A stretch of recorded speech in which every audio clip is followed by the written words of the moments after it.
Ya hak, ya hak, ya hak. Rapte zikir var, trackte ilim var.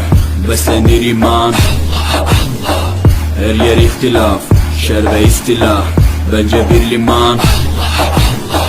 Gerçekte kitapta yazılı bu Kur'an. Dur bak burada chill flow mus'ab. Anlatır hak kitap, yalan ve hakikat. Cabası tarikat. Sana yobaz derler, böyle olmaz derler. Onlar gibi düşünmedikçe çoban derler.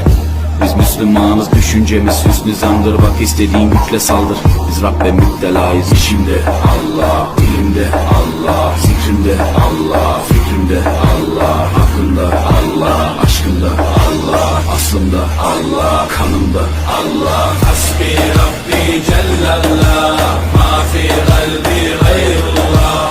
Nur Muhammed sallallahu